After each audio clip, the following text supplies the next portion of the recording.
Good morning students.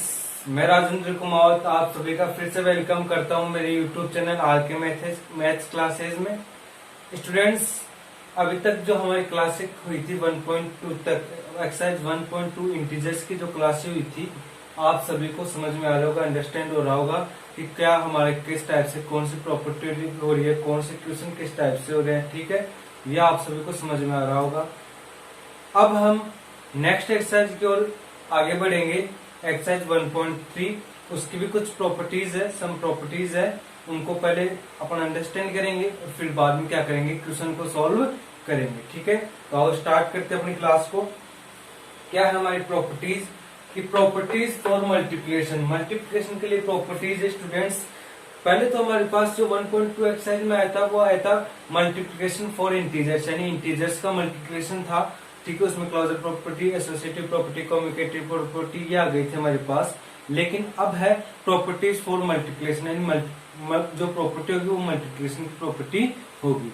तो इसमें first property क्या है कि first property closure property for multiplication. Multiplication के लिए क्लोजर प्रॉपर्टी क्या होगी वो देखेंगे। तो जो इंटीजर्स में थे हमारे पास कि 2 इंटीजर्स है, अगर उनका अपन हम क्या करते हैं मल्टीप्लाई करते हैं तो हमारे पास क्या आता है कि इंटीजर्स से आता है। ठीक है, वैसे ही हम चेक करेंगे यहाँ पे कि 2 या मोर 2 और 2 से मोर देन इंटीजर्स लेंगे और उनका मल्टीप्लिकेशन करके देखेंगे कि अगर उनका मल्टीप्लिकेशन इंटीजर्स आ रहा है या नहीं आ रहा है। ठीक है, तो करते हैं हम इसको। जैसे लेट ए बी सी और 3 इंटीजर्स यानी ए बी सी मेरे पास क्या है 3 इंटीजर्स है। ठीक है, अब मैं ए इक्वल टू मान लेता हूँ 1, बी इक्वल टू मान लेता हूँ -2 और सी इक्वल टू मान लेता हूँ 3। ठीक है, ये मैंने लेट कर लिया। अब मैं जब इनका मल्टीप्लाई करूंगा, देखो ए इक्वल टू 1 भी एक इंटीजर्स होता है, -2 भी एक इंटीजर्स होता है और प्लस का 3 भी क्या होता है कि इंटीजर्स होता है। ठीक है, तो जब मैं इनको मल्टीप्लाई करूंगा तो मेरे पास क्या आना चाहिए कि इंटीजर्स ही आना चाहिए। तो मल्टीप्लाई करके देखते हैं, A multiply B multiply C करके देखते हैं। तो 1 मल्टीप्लाई -2 मल्टीप्लाई 3। ठीक है, मल्टीप्लाई किया, देखो 1 को -2 से किया तो -2 और मल्टीप्लाई 3। तो -2 पहले माइनस प्लस का सोल्व करूंगा, माइनस को प्लस से मल्टीप्लाई करूंगा तो मेरे पास क्या आएगा माइनस आएगा, और जब 2 को 3 से मल्टीप्लाई करूंगा तो क्या आएगा मेरे पास -6। यानी देखो -6 पे एक इंटीजर्स है, यानी जब हम 3 इंटीजर्स को भी मल्टीप्लाई करते हैं तो हमारे पास क्या आता है एक इंटीजर्स ही आता है। ठीक है, तो ये चीज आपको समझ में आ गई होगी कि चाहे 2 इंटीजर्स हो या 3 इंटीजर्स हो या 3 से ज्यादा भी इंटीजर्स हो सकते हैं, जब हम उनको मल्टीप्लाई करते हैं तो हमारा क्या आता है कि इंटीजर्स ही मल्टीप्लाई करने पर जो आता है वो हमारा आंसर क्या आता है कि इंटीजर्स ही आता है। ठीक है स्टूडेंट्स, तो ये थी हमारी क्लोजर प्रॉपर्टी। 2 इंटीजर्स के लिए मैंने पहले आपको समझा दिया था कि मान लो ए और बी 2 इंटीजर्स है, तो 2 से मोर देन थे 2 इंटीजर्स के लिए भी ले सकते हैं। 1 A equal to B equal to 2 हो गया तो क्या आएगा एक प्लस का 2, यानी ये भी क्या आएगा एक इंटीजर्स ही आएगा। यानी जब हम 2 या तो 2 इंटीजर्स ले लें या 2 से ज्यादा ले लें, मोर देन ले लें, तो भी हमारा जो मल्टीप्लिकेशन आएगा वो क्या आएगा एक इंटीजर्स ही आएगा। तो ये हमारी फर्स्ट प्रॉपर्टी कंप्लीट हो गई है। इसके बाद में सब सेकंड प्रॉपर्टी है कम्यूटेटिव प्रॉपर्टी। सेकंड प्रॉपर्टी क्या है, कम्यूटेटिव प्रॉपर्टी है वो क्या होगी। देखो स्टूडेंट, कम्यूटेटिव का मीन्स क्या होता है, यानी क्रम में, ऑर्डर में। क्या होता है, क्रम में या ऑर्डर में। जब हम 2 इंटीजर्स या 2 से ज्यादा इंटीजर्स लेते हैं और उनका मल्टीप्लाई करते हैं, ठीक है, जब हम 2 इंटीजर्स लेते हैं और जब हम उनका मल्टीप्लाई करते हैं, ठीक है, तो हमारे पास एक इंटीजर्स आ जाता है। लेकिन 2 से ठीक है, लेकिन जब हम उनका ऑर्डर चेंज करके मल्टीप्लाई करते हैं तो भी हमारे पास क्या सेम इंटीजर्स आता है। तब वो अगर सेम दोनों का ऑर्डर चेंज करने से पहले और ऑर्डर चेंज करने के बाद अगर सेम इंटीजर्स आ रहा है तो हमारी कम्यूटेटिव प्रॉपर्टी को फॉलो होगा, नहीं तो नहीं होगा। तो देखते हैं क्या है कम्यूटेटिव प्रॉपर्टी। सेकंड प्रॉपर्टी क्या हमारी वो देखते हैं। कुछ नहीं स्टूडेंट्स, इस प्रॉपर्टियों में आपको कुछ भी नहीं करना, समझना ओनली।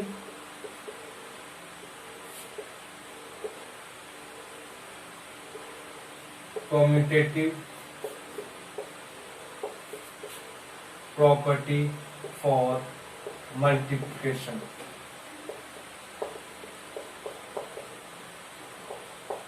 ये थर्ड सेकंड प्रॉपर्टी होगी कम्यूटेटिव प्रॉपर्टी फॉर मल्टीप्लिकेशन। चलो कोई भी 2 इंटीजर्स लेते हैं, ठीक है। Let A and B are 2 integers. क्या हो गया मेरे पास, a और b क्या हो गया, एक 2 इंटीजर्स हो गया। चलो इनको मल्टीप्लाई करके देखते हैं। जब मैं a मल्टीप्लाई b करूं, ठीक है, तो मेरे पास ए बी आएगा। और जब इनका ऑर्डर चेंज करूं, जैसे मैं b मल्टीप्लाई ए, ठीक है, b मल्टीप्लाई ए, तो भी क्या आएगा मेरे पास ए बी आएगा। यानी मल्टीप्लाई करने से पहले और मल्टीप्लाई करने के बाद दोनों का आंसर क्या आना चाहिए, सेम आना चाहिए। अगर आंसर सेम आ रहा है तो वो कम्यूटेटिव प्रॉपर्टी को फॉलो करेगा, नहीं तो नहीं करेगा। जैसे एक एग्जांपल लेके समझाता हूँ मैं आपको, कोई भी ले लो। जैसे मैंने ले लिया a इक्वल टू लेट कर लिया मैंने 3 और b इक्वल टू लेट कर लिया मैंने 6 लेट कर लिया, ठीक है। अब जब मैं इनको मल्टीप्लाई करवाऊंगा, जैसे a मल्टीप्लाई b करवाता हूँ, a मल्टीप्लाई b करवाया तो क्या हो गया, 3 मल्टीप्लाई 6 क्या हो गया मेरे पास 18 आ गया। तो जब मैं b मल्टीप्लाई a करूं तो भी मेरे पास क्या आना चाहिए, 18 ही आना चाहिए। तब तो वो कम्यूटेटिव प्रॉपर्टी को फॉलो करेंगे इंटीजर्स, नहीं तो नहीं करेंगे, ठीक है। तो b मल्टीप्लाई a करते हैं हम, b मल्टीप्लाई a करते हैं तो क्या हो जाएगा, 6 मल्टीप्लाई 3 हो जाएगा। ये भी कह रहा है 18 आ रहा है। यानी अपन क्या लिख सकते हैं, a multiply b equal to a multiply b equal to b multiply a, ठीक है। तो क्या रहा हमारा 18 मल्टीप्लाई 18 इक्वल टू क्या रहा है, 18 ही हमारा आंसर आ रहा है। तो हम क्या कहेंगे कि जो इंटीजर्स है वो कम्यूटेटिव प्रॉपर्टी को भी फॉलो करते हैं, तो और क्लोजर प्रॉपर्टी के लिए भी फॉलो होते हैं और कम्यूटेटिव प्रॉपर्टी के लिए भी फॉलो होते हैं, ठीक है स्टूडेंट्स। तो ये चीज आपको समझ में आ गई होगी सारी। अब जो हम थर्ड प्रॉपर्टी है उसको देखेंगे। थर्ड प्रॉपर्टी क्या है हमारे पास, थर्ड प्रॉपर्टी है मल्टीप्लिकेशन आइडेंटिटी। मल्टीप्लिकेशन आइडेंटिटी क्या है स्टूडेंट्स, एकदम इजी है। जैसे जीरो के लिए प्रॉपर्टी देखी थी हमने, जीरो के लिए क्या प्रॉपर्टी देखी थी कि कोई भी कितना भी बड़ा नंबर ग्रेटर नंबर हो, ठीक है स्टूडेंट्स। जो हमने एडिटिव ये तो एडिटिव आइडेंटिटी के लिए है, और वो देखी थी हमने जीरो के लिए प्रॉपर्टी जो 1.2 के अंदर थी। चाहे कितना भी बड़ा नंबर हो, जब हम उसको जीरो से मल्टीप्लाई करवाते हैं तो हमारा आंसर क्या आता था स्टूडेंट्स, जीरो ही आ जाता था, ठीक है। तो ये हमारे पास मल्टीप्लिकेशन ऑफ फॉर आइडेंटिटी है। आइडेंटिटी का मीन्स क्या हुआ, कोई भी नंबर लो उसको 1 से मल्टीप्लाई करो। आइडेंटिटी मीन्स क्या होता है 1, ठीक है। कोई भी नंबर लो और उसको किससे मल्टीप्लाई करेंगे, 1 से मल्टीप्लाई करेंगे। तो 1 से मल्टीप्लाई करेंगे तो हमारा आंसर क्या आ जाएगा, वही नंबर वापस आ जाएगा। तो उस नंबर का आइडेंटिटी नंबर क्या होगा, 1 होगा। तो देखते हैं थर्ड प्रॉपर्टी, मल्टीप्लिकेशन आइडेंटिटी, ठीक है। ये हमारी थर्ड रूल है, मल्टीप्लिकेशन आइडेंटिटी है, ठीक है। इसको देखते हैं, ठीक है। मैं कोई भी नंबर लेता हूं, जैसे मैंने ले लिया 50, ठीक है। मैंने ले लिया एक 50 इंटीजर्स ले लिया। अब जब मैं इसको मल्टीप्लाई कराऊंगा 1 से तो मेरा क्या आएगा, 50 ही आ जाएगा। तो मल्टीप्लाई करवाते हैं तो क्या आ जाएगा 50। तो आपसे पूछे कोई भी कि 50 का आइडेंटिटी क्या होगा तो आपको बताना है 1। आपसे पूछे 100 का आइडेंटिटी क्या होगा तो आपको बताना है 1। आपसे बोले -2 का आइडेंटिटी क्या होगा, यानी क्या होगा 1। यानी किसी भी नंबर का आइडेंटिटी का मीन्स क्या है कि जब हम उस किसी नंबर को ऐसे, जो हमारा इंटीजर्स है उसको ऐसे नंबर से मल्टीप्लाई करवाए कि हमारा आंसर क्या आ जाए, वही नंबर आ जाए, तो वो क्या होगा, उसका आइडेंटिटी नंबर होगा, ठीक है स्टूडेंट्स। ये तीनों प्रॉपर्टी आपको समझ में आ गई होगी। अब जो नेक्स्ट प्रॉपर्टी है उसको देखते हैं। नेक्स्ट प्रॉपर्टी क्या है, fourth number property. Fourth number property को देखेंगे अब, associative property for multiplication. Associative property for multiplication ये है, इसमें अपन को कम से कम 3 इंटीजर्स चाहिए, ठीक है। फोर्थ नंबर प्रॉपर्टी है एसोसिएटिव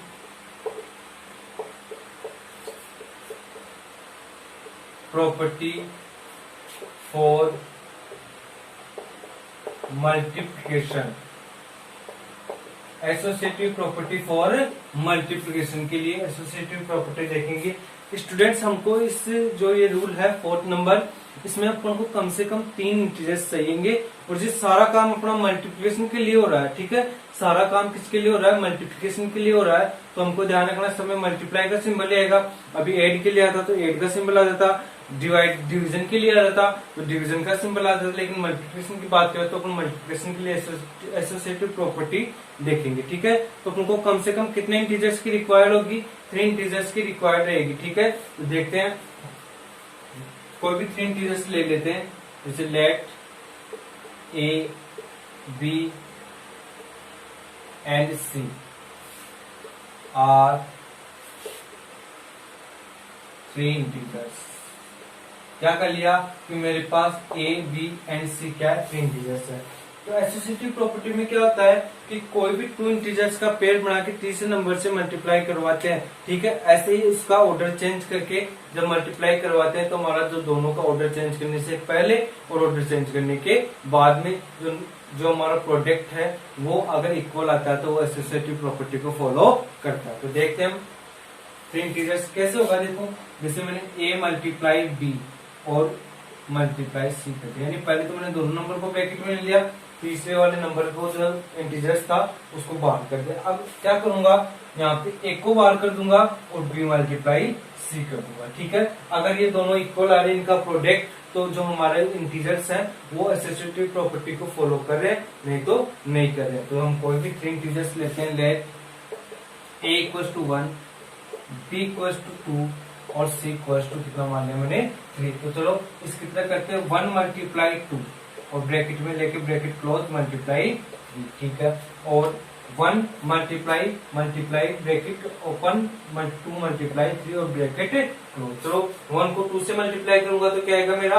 2 ही आ जाएगा, क्योंकि किसी भी नंबर को हम जब 1 से मल्टीप्लाई करवाते हैं तो हमारा क्या आ जाता है? वही नंबर वापस आ जाता है। ठीक है, अब जब 2 को किससे मल्टीप्लाई करूंगा? 3 से, तो क्या आ जाएगा? 6। स्टूडेंट्स क्या आ जाएगा? 6 आ जाएगा। अब करके देखते हैं, 1 को मल्टीप्लाई करते हैं। ठीक है, पहले ब्रैकेट को सोल्व करेंगे, 2 को मल्टीप्लाई करते हैं 3 से, तो क्या आ जाएगा? 6 आ जाएगा। और 6 को जब हम 1 से मल्टीप्लाई करेंगे तो 6 आ जाएगा। तो देखो दोनों का आंसर मेरे क्या रहा है? इक्वल आ रहा है। तो दोनों जो ऑर्डर चेंज करने से पहले और ऑर्डर चेंज करने के बाद में आंसर क्या आ रहा है? मेरे पास इक्वल आ रहा है। इक्वल आ रहा है तो मीन्स क्या हुआ, हमारा जो इंटीजर्स है वो एसोसिएटिव प्रॉपर्टी को फॉलो, मल्टीप्लिकेशन के एसोसिएटिव प्रॉपर्टी को फॉलो कर रहे हैं। ठीक है, अब इससे रिलेटेड हम क्वेश्चन करेंगे, एग्जांपल करेंगे। वो एग्जांपल आपको, अगर ये प्रॉपर्टी जो मैंने 4 प्रॉपर्टी आपको करवाई है, अगर वो समझ में आ गई, अंडरस्टैंड हो गई है आपको, तो कोई भी क्वेश्चन में कोई भी प्रॉब्लम नहीं होगी। तो एग्जाम्पल नंबर 10 देखेंगे अब। ठीक है, तो एग्जाम्पल नंबर 10 देखते हैं। वो ही है, एसोसिएटिव प्रॉपर्टी को फॉलो करवाएगा आपसे, बस आपको एसोसिएटिव प्रॉपर्टी फॉलो करनी है। अब देखो क्या दे रखा है, 10 नंबर क्वेश्चन। 10 नंबर क्वेश्चन को बोर्ड पे नोट कर रहा हूं मैं। Example number 10। एग्जाम्पल नंबर 10 क्या है? वेरीफाई। वेरीफाई क्या वेरीफाई करवा रहा है? ब्रैकेट 7 मल्टीप्लाई माइनस का 8 ब्रैकेट क्लोज मल्टीप्लाई माइनस का 3। और क्या ये इक्वल होता है? 7 मल्टीप्लाई ब्रैकेट माइनस का 8 मल्टीप्लाई माइनस का 3। ठीक है, अब हमें चेक करवा रहा है कि क्या ये जो इसका जो मल्टीप्लाई होगा वो क्या इसके इक्वल होगा। ठीक है, तो स्टूडेंट्स यहाँ पे हमारे पास 2 पार्ट हो गए। 2 पार्ट कौन से हो गए? एक तो इक्वल के इस साइड वाला पार्ट और एक इक्वल के उस साइड वाला पार्ट। ठीक है, तो हम इनको मैथ की लैंग्वेज में कुछ बोलते हैं। ठीक है, तो देखो अब ये मेरे 2 हैंड्स है। ठीक है, ये मेरे 2 हैंड्स है। देखो ये मेरा कौन सा हैंड हो गया? Right hand side. ठीक है, और ये कौन सा हो गया? मेरा लेफ्ट हैंड साइड। यानी इक्वल के इस साइड जो मेरे लेफ्ट हैंड साइड हो गया और इक्वल के इस साइड मेरे कौन सा हो गया? राइट हैंड साइड हो गया। ठीक है, तो जो हमारी राइट हैंड साइड है उसको RHS बोलते हैं और जो लेफ्ट हैंड साइड है उसको LHS बोलते हैं। LHS इक्वल टू क्या होता है? लेफ्ट हैंड साइड, और RHS इक्वल टू क्या होता है? Right hand side. ठीक है, तो ये हमारा क्या था? लेफ्ट हैंड साइड था। तो पहले सोल्व करते हैं सॉल्यूशन। इसको सोल्व करेंगे, पहले LHS को लेते हैं। ठीक है, LHS और RHS को अलग अलग सोल्व करेंगे। तो देखो क्या है, ब्रैकेट 7 मल्टीप्लाई ब्रैकेट में माइनस का 8 और मल्टीप्लाई का माइनस का 3। ठीक है फ्रेंड्स, ये दिया हुआ है। तो सबसे पहले क्या करना है, हमको ब्रैकेट को सोल्व करना है। ठीक है, ब्रैकेट को सोल्व करेंगे तो देखो ये प्लस का और ये माइनस का, ब्रैकेट को ये ब्रैकेट एज इट रह जाएगा हमारे पास और ये माइनस आ जाएगा। जब 7 को 8 से मल्टीप्लाई करवाते हैं, ठीक है, तो क्या आता है हमारा माइनस 7 को जब 8 से मल्टीप्लाई करवाते हैं तो हमारा क्या आता है 56 आता है। ठीक है, क्या आता है 56 आता है। ये ब्रैकेट क्लोज और ये ब्रैकेट माइनस हो गया। ठीक है, ये हो गया। अब 56 माइनस का 56 और माइनस 3 को मल्टीप्लाई करवाएंगे। ठीक है, तो माइनस की 56 और माइनस 3 को मल्टीप्लाई करवाएंगे तो पहले माइनस है दोनों के, तो माइनस माइनस मल्टीप्लाई होगा तो क्या हो जाएगा प्लस हो जाएगा। और 56 को जब 3 से मल्टीप्लाई कराएंगे तो 6 3 जा 18, ठीक है 1 और ये 15 और 168 आ गया। यानी LHS मेरे पास कितना आ गया 168 आ गया। ऐसे ही मैं RHS को सोल्व करूंगा और देखूंगा कि ये LHS की वैल्यू के इक्वल आ रहा है या नहीं आ रहा है। अगर इक्वल आ रहा है तो हम क्या लिख देंगे LHS इक्वल टू RHS, और इक्वल नहीं आ रहा तो नॉट इक्वल। ठीक है, नॉट इक्वल का सिंबल क्या होता है, वही इक्वल का सिंबल करके बीच में से कट कर देंगे तो हमारा क्या हो जाएगा, ये नॉट इक्वल का सिंबल हो जाएगा। तो ये हमारा RHS LHS सोल्व हो गया। ठीक है, ये वर्क मैं इधर कर रहा हूँ, आपको क्या करना है इसके नीचे ही करना है कंटिन्यू। अब मैं यहाँ पे RHS लूंगा, RHS ठीक है, वही 7 मल्टीप्लाई ब्रैकेट माइनस का 8 मल्टीप्लाई माइनस का 3। ठीक है, 7 एज इट। अब देखो पहले ब्रैकेट को सोल्व करूंगा तो देखो माइनस से माइनस मल्टीप्लाई होगा तो क्या हो जाएगा प्लस, माइनस से माइनस मल्टीप्लाई हो जाएगा तो क्या हो जाएगा प्लस, और 8 को 3 से मल्टीप्लाई किया तो क्या आ गया 24। 8 को 3 से मल्टीप्लाई किया तो क्या आ गया हमारे पास 24।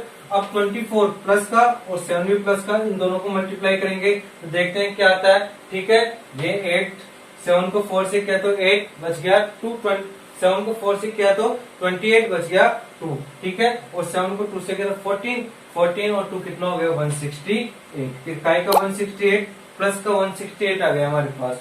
अब देखो इसमें भी LHS में भी प्लस का 168 आ रहा है और RHS में भी प्लस का 168 आ रहा है, तो हम क्या लिख देंगे, हैंस